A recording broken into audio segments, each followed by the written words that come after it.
نحمده ونصلي على رسوله الكريم أما بعد فأعوذ بالله من الشيطان الرجيم بسم الله الرحمن الرحيم وإذ قال لقمان لابنه وهو يعظه يا بني لا تشرك بالله إن الشرك لظلم عظيم صدق الله العظيم وقال النبي صلى الله عليه وسلم من رأى منكم منكرا فليغيره بيده فإن لم يستطع فبلسانه فإن لم يستطع فبقلبه وذلك أضعف الإيمان أو كما قال النبي صلى الله عليه وسلم. حضرات محترم، پچھلے جمعے میں آپ حضرات کے سامنے والدین کے حقوق، والدین کی بات کہاں تک مانی جا سکتی ہے اور کن جگہوں میں نہیں ماننی چاہیے، اور اس کے ساتھ ساتھ شرک کے متعلق کافی تفصیل کے ساتھ آپ حضرات کو سمجھانے کی کوشش کی تھی. حضرات محترم میں نے بتلایا تھا حضرت لقمان حکیم بہت بڑے حکیم گزرے ہیں. عرب کے اندر جو بہت مشہور تھا، کوئی حکمت کی بات، کوئی دانائی کی بات حضرت لقمان کی طرف منسوب کر کے بیان کرتے تھے. تو اس لیے اللہ تبارک و تعالیٰ نے ان کو بہت ہی اعلیٰ مقام نصیب فرمایا تھا. تو اسی وجہ سے اللہ تبارک و تعالیٰ نے انہی کے نام سے مستقل انہی کے نام کر دیا. حضرت لقمان رحمۃ اللہ علیہ بہت بڑے آدمی تھے. انہوں نے بہت سارے نصائح، بہت سارے کام کی چیزیں بتلائے اپنی اولاد کو اور دوسرے لوگوں کو جو ہے نصیحتیں کی. لیکن ان نصیحتوں میں سے کچھ نصیحت یعنی 5 کلو کی نصیحت اپنے بیٹے کو جو فرمائی تھی، قرآن شریف نے اس کو بہترین انداز میں نقشہ کھینچا ہے. حضرت لقمان علیہ السلام یہ اپنے انتقال کے وقت اپنے بیٹے کو جو ہے سمجھا رہے تھے، یعنی میرے مر جانے کے بعد تم لوگوں کو کیا کیا کرنا ہے، تم لوگوں کو کس پر کاربند ہونا ہے، کس پر عمل کرنا ہے. تو سب سے پہلے جیسا کہ عام طور پر ہوتا ہے، جب موت قریب آتا ہے، جب کسی کو پتہ چل جاتا ہے کہ میں مرنے قریب ہوں، میں جو ہے بالکل جو ہے بڑھاپے کی جو دہلیز کو پہنچ چکا ہوں، لیکن اپنے بیٹوں کو جمع کر کے کیا کرتے ہیں، نصیحت کرتے ہیں کہ کسی کے مال کسی کے اوپر ہو تو اس کو بتاتے ہیں، اور ان کو جو ہے اگر مال کہیں رکھے ہوئے تو اس کو بتاتے ہیں. لیکن ایک حکیم انسان جو اپنی زندگی انہوں نے اللہ تعالیٰ کی اطاعت اور انہوں نے اللہ تعالیٰ کو پہچاننے میں لگایا، تو اسی کے نچوڑ جو ہے جو اصل زندگی یعنی جو آخرت کی زندگی وہ اسی کے متعلق بتائے گا. تو اسی سلسلے میں حضرت لقمان فرماتے ہیں وَإِذْ قَالَ لُقْمَانُ لِابْنِهِ وَهُوَ يَعِظُهُ يَا بُنَيَّ لَا تُشْرِكْ بِاللَّهِ. حضرت لقمان نے اپنے بیٹے کو نصیحت کرتے ہوئے کہا، اے میرے پیارے بیٹے کہ تم کسی کو اللہ کے ساتھ جو ہے شریک نہیں کرنا. یہ کون کہہ رہے ہیں؟ مرتے وقت حضرت لقمان اپنے بیٹے کو جو ہے سمجھا رہے ہیں کہ چاہے جو بھی حالت گزرے تم پر، کسی بھی حالت میں اللہ تعالیٰ کے ساتھ کسی کو شریک نہیں کرنے کا. اور اس کے بعد بیان فرمایا ان الشرک لظلم عظیم، کیونکہ شرک جو ہے یہ بہت بڑا ظلم ہے. تو حضرات محترم، شرک کے متعلق بہت تفصیل کے ساتھ بتلایا تھا. ایک شرک ہوتا ہے صفات کے اندر، اللہ تعالیٰ کی صفات کے اندر کسی اور کو شریک ٹھہرانا، اور اللہ تعالیٰ کی ذات کے اندر کسی اور کو شریک ٹھہرانا، اور اللہ تعالیٰ کی عبادت میں کسی اور کو شریک ٹھہرانا. میں نے مثال دے کر جو سمجھایا تھا. تو یہاں جو کہنے کا مقصد یہ ہے کہ کوئی بھی انسان اس دنیا کے اندر جب بھی اپنی آنکھیں کھولتے ہیں اور اپنے جو ہے عقل کی جو ہے دہلیز پر پہنچتے ہیں، تو اگر وہ صحیح طریقے سے انصاف کے ساتھ سوچے تو وہ اس بات پر مجبور ہو جائیں گے کہ اس کائنات کا بنانے والا کوئی نہ کوئی ہے.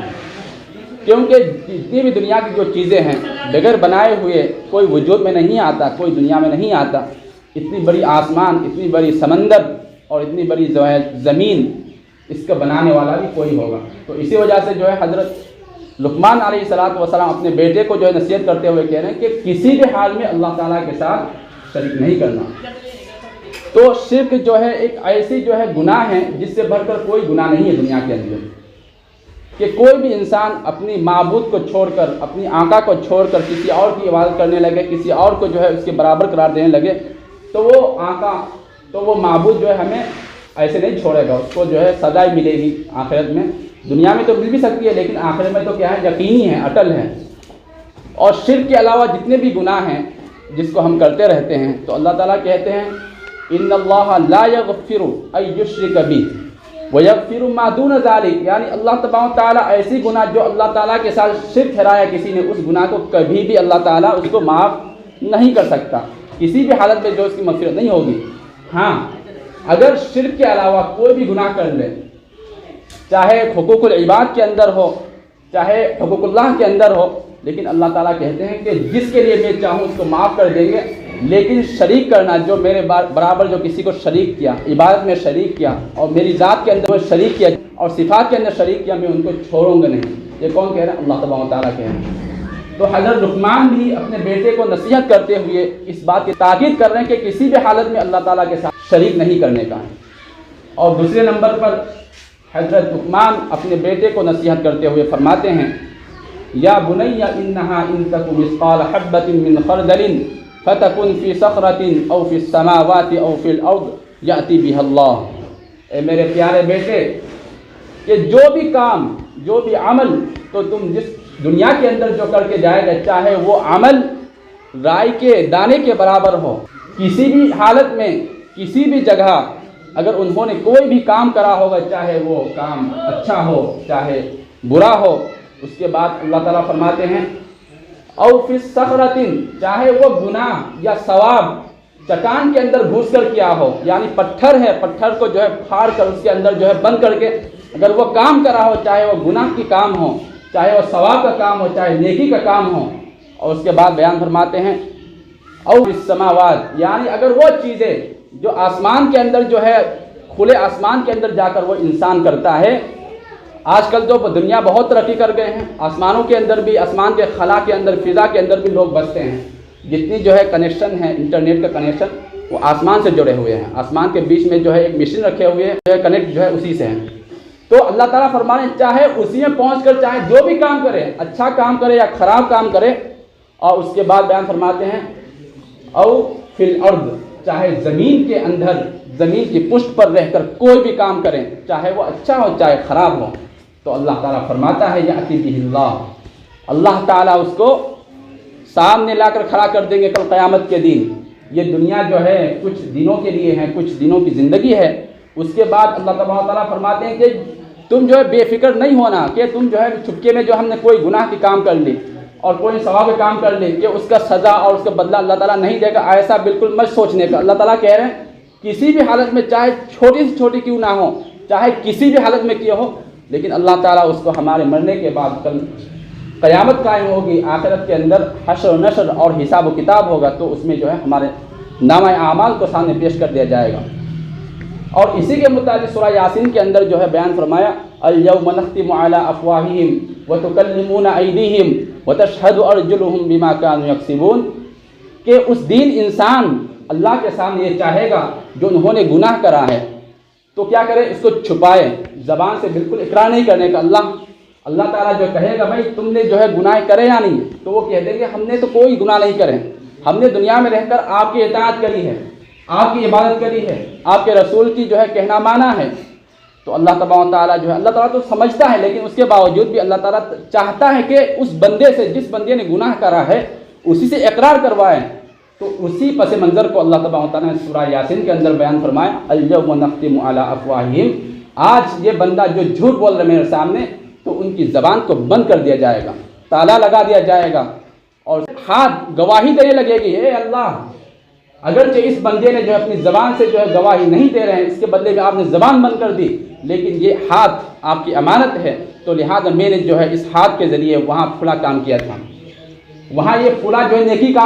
کا کام کیا تھا۔ یہ ساری چیزیں جو ہے ہمارے اعضاء اور جوارح ہمیں اللہ کے سامنے گواہ اور شہادت دیں گے۔ تو اس لیے حضرات محترم، ہمیں کسی بھی حالت میں، چاہے کہیں جگہ کوئی بھی جگہ ہو، لیکن وہاں جا کر کوئی گناہ کرنے سے پہلے ہمیں یہ سوچنا چاہیے، اس آیت کو ہمارے سامنے رکھنا چاہیے الیوم نختم علی افواہہم وتکلمنا ایدیہم۔ اللہ تعالیٰ کہہ رہے ہیں کہ ہمارے سامنے جو ہے ان کے ہاتھ جو ہے بولیں گے، وتشہد ارجلہم، اور ان کی پیڑ جو ہے اللہ کے سامنے گواہی دے گی، ہاں اس پیڑ نے وہاں جا کر فلاں کام کیا تھا، اس پیڑ نے وہاں جا کر فلاں نیکی کا کام کیا تھا، وہاں اتنا خراب کام کیا تھا۔ یہ ساری چیزیں جو ہے اللہ تعالیٰ کے سامنے جو ہے یہ ہمیں بول دیں گے، گواہی دیں گے۔ تو اس لیے ہمیں جو ہے ہر وقت اس بات کی فکر کرنا چاہیے، کوئی بھی گناہ، کوئی بھی خراب کام کرنے سے پہلے یہ سوچ لینا چاہیے کہ اللہ تعالیٰ کے سامنے ہم کو جو ہے پیش ہونا ہے، اللہ تعالیٰ کے سامنے ہم کو گواہی دینے ہیں اپنی زندگی کے متعلق، اپنے کاموں کے متعلق۔ اسی متعلق لقمان اپنے بیٹے کو نصیحت کرتے ہوئے کہہ رہے ہیں کہ چاہے تم جہاں کہیں بھی ہو، تم نے جو بھی کرا ہے، چاہے اچھا ہو، چاہے نیکی ہو، چاہے برا ہو یا بدی ہو، سب کو سامنے لا کر اللہ تعالیٰ رکھ دیں گے۔ اور تیسرے نمبر پر حضرت لقمان نے اپنے بیٹے کو نصیحت کرتے ہوئے فرمایا یا بنی اقیم الصلاۃ وامر بالمعروف وانہا عن المنکر واصبر علی ما اصابک۔ اے میرے پیارے بیٹے، بہت ہی لہجے یا بنیہ جب بولتے ہیں عربی کے اندر، یا بنیہ ہوتا ہے اے پیارے بیٹے۔ ایک باپ اپنے بیٹے جو پیار و محبت کرتے ہیں، اطاعت کرتے ہیں، اس کو جس طرح بلاتے ہیں، اسی انداز کو جو اللہ تعالیٰ نے اختیار کیے ہیں، اور حضرت لقمان نے بھی اسی انداز کو اختیار کر کر اپنے بیٹے کو بہت ہی پیارے انداز میں سمجھایا، یا بنیہ، اے میرے پیارے بیٹے، اے میرے لخت جگر، اقیم الصلاۃ، تم نماز قائم کرنا، نماز کسی بھی حالت میں چھوڑنا نہیں، یہ اللہ تعالیٰ کا حکم ہے۔ اس زمانے میں نماز کی کوئی شکل رہی ہو ٹھیک ہے، لیکن اس زمانے میں ہماری جو نماز کی شکل ہے، دین کے یعنی ایک دن میں 24 گھنٹے کے اندر 5 وقت کا اللہ تبارک و تعالیٰ نے ہمارے اوپر نماز فرض کر دی ہے، اس کو ہم قائم کرتے ہوئے جانا ہے۔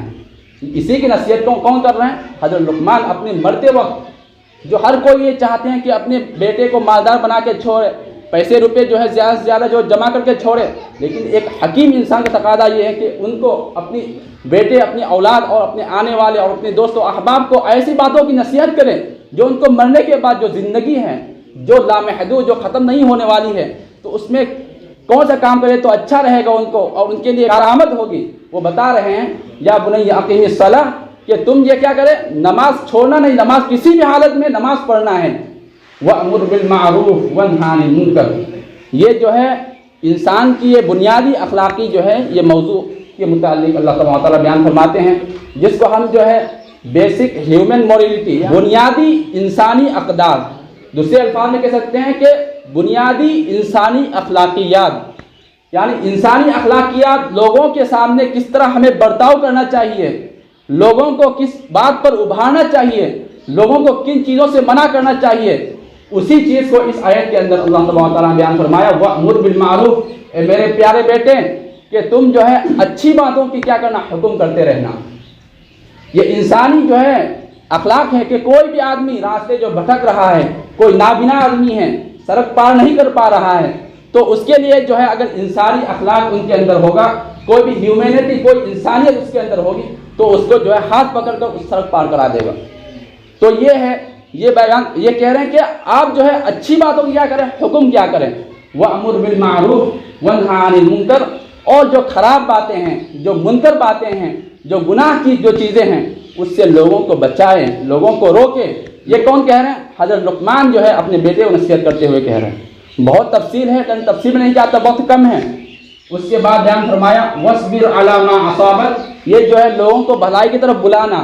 لوگوں کو برائیوں سے روکنا، یہ اتنا آسان کام نہیں ہے، بہت ہی مشکل کام ہے۔ کوئی بھی آدمی شراب پینے کا جو ہے بالکل ہیبٹ بن چکا ہے، عادت بن چکی ہے، لیکن ہم اس کو جو ہے بھائی شراب چھوڑ دو، کوئی ممکن ہے؟ کوئی کہنا تو بہت ہم یہاں بیٹھ کے کہہ لیں گے، لیکن آسان ہے۔ جو بندہ جو پینے کے بالکل بندہ ہیبٹ بن چکے ہیں، ان کے سامنے کہنا بہت مشکل ہے۔ ہو سکتا ہے کہ آپ کو تھپڑ لگا دے، ہو سکتا ہے کہ آپ کو گالی دے دے، لیکن اللہ تعالیٰ کہہ رہے ہیں وَاصْبِرْ عَلَىٰ مَا أَصَابَكَ، کہ تم اس کے بدلے میں، اس کے کہنے کے بدلے میں جو بھی تکلیف، جو بھی ناگزیر باتیں جو ہے تمہیں سنائے، کہے، تو اس پر صبر کرنا ہے،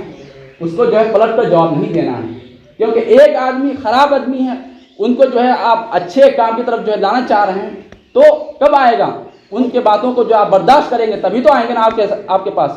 تو اس لیے کہہ رہے ہیں کہ برائیوں کو روکنے میں اور اچھائیوں کے حکم دینے میں چاہے جتنے بھی مشکلات پیش آئے تو ان پر کیا کرنا ہے؟ صبر کرنا ہے۔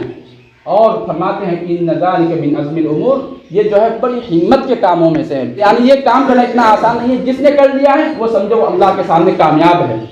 اور اس کے بعد جو ہے 2 چیزیں حضرت لقمان نے اپنے بیٹے کو جو ہے نصیحت کرتے ہوئے فرمایا تھا۔ کیا فرمایا؟ وَلَا تُصَعِّرْ خَدَّكَ لِلنَّاسِ، کہ تم،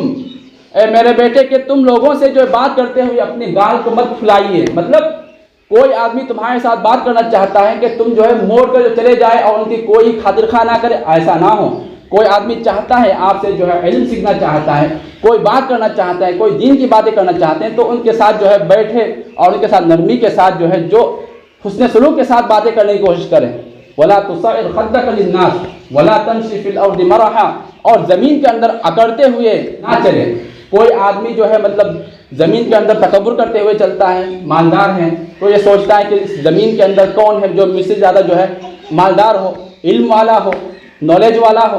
لیکن ایسا بالکل ہرگز نہیں کرنے کا۔ اللہ تعالیٰ کہہ رہے ہیں وَلَا تَمْشِ فِي الْأَرْضِ مَرَحًا، کہ تم زمین کے اندر جو ہے تکبر کرتے ہوئے مت چلو، کیونکہ یہ جو ہے انسان بھی پسند نہیں کرتے ہیں اور اللہ تعالیٰ تو پسند کرتے ہی نہیں، کیونکہ تکبر اور بڑائی اللہ تعالیٰ کی صفت ہے۔ کوئی بھی آدمی اللہ تعالیٰ کی صفت کو، میں نے کہا تھا اللہ تعالیٰ کی صفت کے اندر شریک کرنا، اسی میں سے ایک بھی یہ ہے تکبر، بڑائی اللہ تعالیٰ کی صفت ہے۔ کوئی یہ چاہے کہ اللہ تعالیٰ کی تکبر اور بڑائی کو اپنے اندر کھینچ کے لے جائے، لیکن اللہ تعالیٰ کے جو خلاف جنگ کر رہے ہیں، اور جو آدمی اللہ تعالیٰ کے خلاف جنگ کرتا ہے، تکبر کرتا ہے، تو اس کا حشر کیا ہوگا آپ سوچئے۔